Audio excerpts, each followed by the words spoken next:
ಇಂದೇ ಡೌನ್ಲೋಡ್ ಮಾಡಿ ಮತ್ತು ನಿಮ್ಮ ನೆಚ್ಚಿನ ಶೋಗಳನ್ನು ಆನಂದಿಸಿ.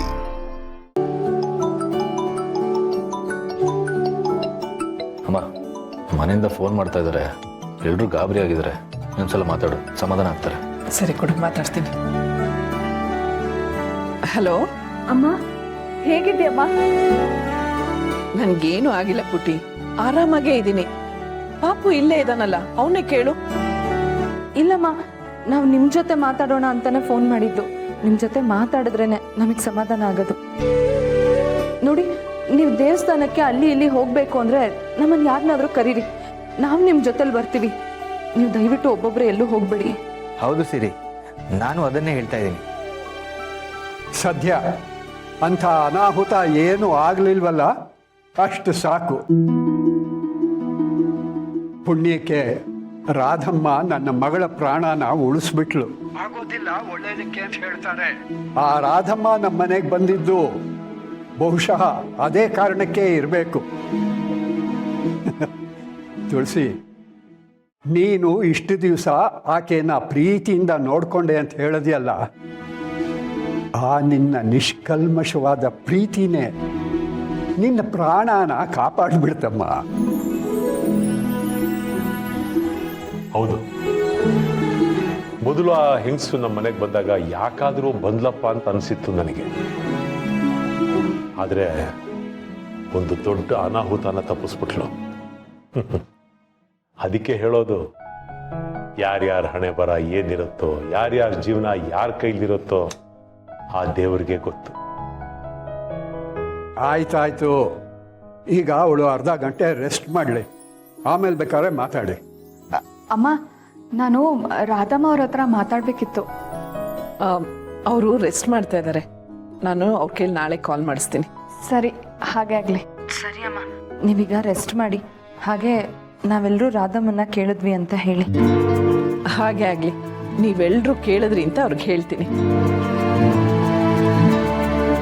ಹಲೋ, ಅಮ್ಮ ಆರಾಮಾಗೇ ಇದ್ದಾರೆ, ನೀವೆಲ್ಲರೂ ನೆಮ್ಮದಿಯಾಗಿರಿ.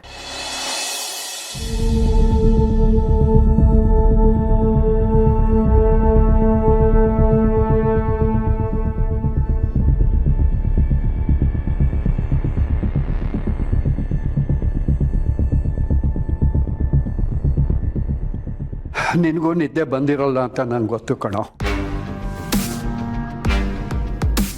ನಿನ್ನ ತಲೆಯಲ್ಲಿ ಓಡ್ತಿರೋ ಯೋಚನೆಗಳೇ ನನ್ನ ತಲೆನಲ್ಲೂ ಓಡ್ತಾ ಇದೆ.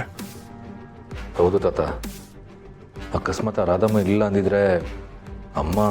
ಹೌದಪ್ಪ, ನಮ್ಮ ತುಳಸಿ ಕತೆ ಏನಾಗ್ತಿತ್ತು ಅಂತಾನೆ ಹೇಳೋದಕ್ಕಾಗ್ತಿರ್ಲಿಲ್ಲ. ಆ ರಾಕ್ಷಸಿ ತುಳಸಿ ಪ್ರಾಣಕ್ಕೆ ಕಂಟಕ ತಂದುಬಿಟ್ಟಿದ್ಲಲ್ಲೋ.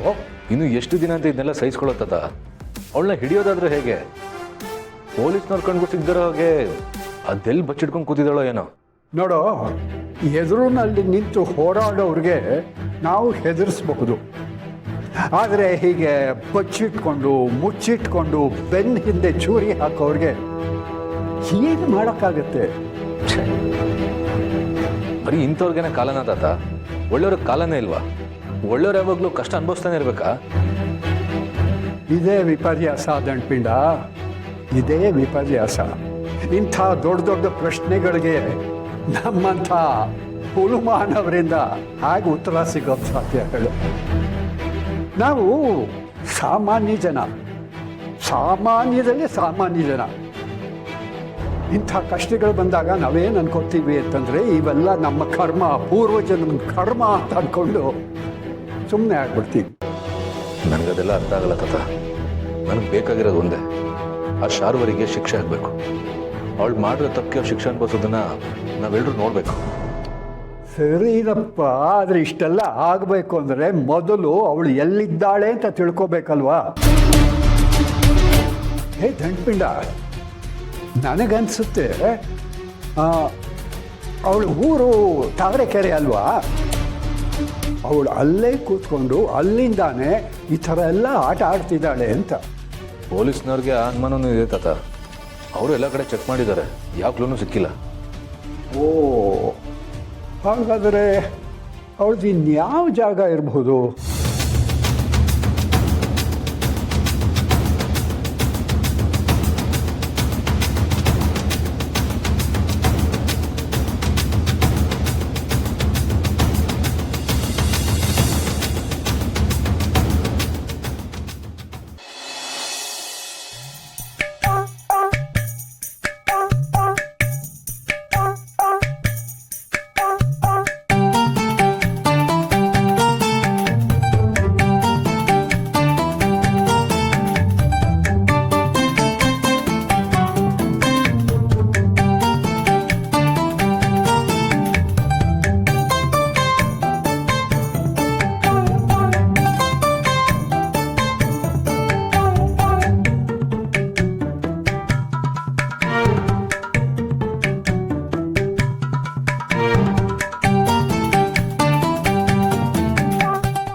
ಹೇಳ್ದಾಗೆ ಸರಿಯಾದ ಕುಂಕರ್ಣನೇ ಏನ್ ನಿದ್ದೆ ಗುರು. ಅಭಿ ಅಭಿ ಅಭಿ ಎದ್ದೇಳು, ಅಭಿ ಎದ್ದೇಳು, ಅಭಿ. ದೀಪಿಕಾ ತುಂಬಾ ನಿದ್ದೆ ಬರ್ತಿದೆ, ನಾನು ಸ್ವಲ್ಪ ಹೊತ್ತು ಮಾಡ್ಕೋತೀನಿ, ನೀನು ಬಾ. ಏಯ್ ಎದ್ದೇಳ ಮೇಲೆ. ನೀನಾಕ್ ಬಂದೆ ಅಲ್ಲಿ? ದೀಪಿಕಾ ಅಲ್ಲಿ? ದೀಪಿಕಾ ಎಲ್ಲೆಲ್ಲಿದ್ದಾರೆ? ಈಗ ಬಂದಿರೋದು ನಾನು. ನೀನ್ ನನ್ನ ಕೈಗೆ ರೂಮಿಗೆ ಬರೋಕ್ಕೂ ಮುಂಚೆ ಡೋರ್ ನಾಕ್ ಮಾಡಿ ಬರ್ಬೇಕು ಅಂತ ಗೊತ್ತಾಗಲ್ವಾ? ಡೋರ್ ನಾಕ್ ಮಾಡೋದ ಟಮಟೆ ಬಡ್ದಾಗ ಬಡ್ದಿದ್ದೀನಿ, ಆದ್ರೂ ನಿಂಗೆ ಎಚ್ಚರ ಆಗ್ಲಿಲ್ಲ, ಅದಕ್ಕೆ ಒಳಗೆ ಬಂದೆ. ಒಳಗೆ ಬಂದ್ಮೇಲೆ ನಾನು ಮುಟ್ಟಕ್ಕೂ ಮುಂಚೆ ಕೂಗ್ಬೇಕು ತಾನೆ?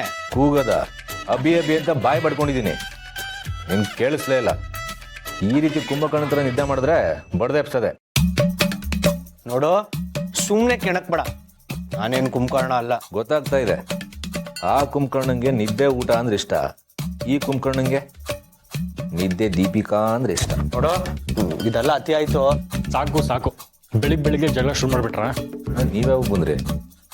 ಅವನು ನಿನ್ನ ಕೈಗೆ ದೀಪಿಕಾ ಅಂತ ಹೇಳ್ತಾ ಮುತ್ಕೊಟ್ನಲ್ಲ, ಆಗ್ಲೇ ಬಂದೆ.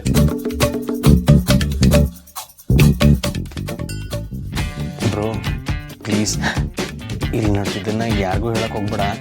ನನಗೆ ನಿದ್ದೆ ಕಣ್ಣಲ್ಲಿ ಗೊತ್ತಾಗ್ಲಿಲ್ಲ. ಹೌದು ಅಣ್ಣ, ಇದನ್ನೆಲ್ಲ ಯಾರ ಹತ್ರನೇ ಹೇಳಕ್ ಹೋಗ್ಬಿಡಿ. ಇವ್ ನಿದ್ದೆಗಳನ್ನ ಈ ತರ ಮಾಡ್ತಾನೆ ಅಂತ ನನಗೂ ಗೊತ್ತಿರಲಿಲ್ಲ. ಸರಿ, ಯಾರಿಗೂ ಹೇಳಲ್ಲ. ಅಭಿ, ನೀನು ಎದ್ದು ರೆಡಿ ಆಗೋ. ಅಂದ್ಹಾಗೆ ಇವತ್ತಿನ ಮನೇಲೇ ಇರೋ. ರಾಧಮ್ಮನೂ ನೋಡೋಕ್ಕೆ ಡಾಕ್ಟರ್ ಬರ್ತಿದ್ದಾರೆ. ಅವ್ರು ಏನೇನು ಸಜೆಸ್ಟ್ ಮಾಡ್ತಾರೋ ನಾವು ಅದನ್ನೆಲ್ಲ ಫಾಲೋ ಮಾಡಬೇಕು. ಓಕೆನಾ? ಸಮರ್, ನೀನು ನನ್ನ ಜೊತೆ ಆಫೀಸಿಗೆ ಬಾ.